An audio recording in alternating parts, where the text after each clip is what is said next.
কিশোরগঞ্জের ঐতিহাসিক পাগলা মসজিদে ১০টি দানবাক্স ৩ মাস ১৩ দিনের ব্যবধানে খোলার পর এবার ২৯ বস্তা টাকা পাওয়া গেছে।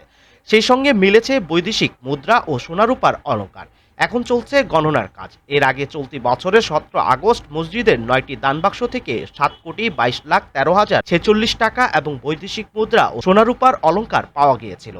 শনিবার ৩০ নভেম্বর সকাল ৭:৩০টায় কিশোরগঞ্জের জেলা প্রশাসক ও পাগলা মসজিদের পরিচালনা কমিটির সভাপতি ফজিয়া খান ও পুলিশ সুপার মোহাম্মদ হাসান চৌধুরীর উপস্থিতিতে দানবাক্সগুলো খোলা হয়। টাকা গণনার কাজে অংশ নিচ্ছেন কিশোরগঞ্জ জেলার রূপালী ব্যাংকের সহকারী মহাব্যবস্থাপক এজিএম রফিকুল ইসলাম, মাদ্রাসার ২৮৫ জন ছাত্র, ব্যাংকের ৭৫ জন স্টাফ, মসজিদ কমিটির ৪০ জন কর্মী, ১২ জন নির্বাহী ম্যাজিস্ট্রেট ও পর্যাপ্ত সংখ্যক আইনশৃঙ্খলা বাহিনীর সদস্য। কিশোরগঞ্জে জেলা প্রশাসক ও পাগলা মসজিদ কমিটির সভাপতি ফজিয়া খান এ বিষয়ে বলেন, সব টাকা ব্যাংকে জমা রাখা হবে।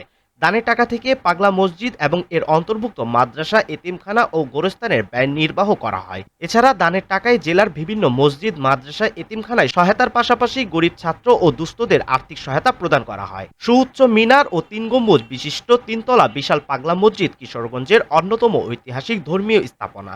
জেলা শহরের পশ্চিম প্রান্তে নরসুন্দা নদীর তীরে হারুয়া এলাকায় অবস্থিত পাগলা মসজিদটি প্রায় ৪ একর জায়গা জুড়ে অবস্থিত। কথিত আছে, প্রায় ৫০০ বছর পূর্বে বাংলার ১২ ভূঁইয়া বাপ প্রতাপশালী ১২ জন জমিদারদের অন্যতম ইশাখার আমলে দেওয়ান জিলকদর খান ওরফে জিলকদর পাগলা নামক এক ব্যক্তি নদীর তীরে বসে নামাজ পড়তেন।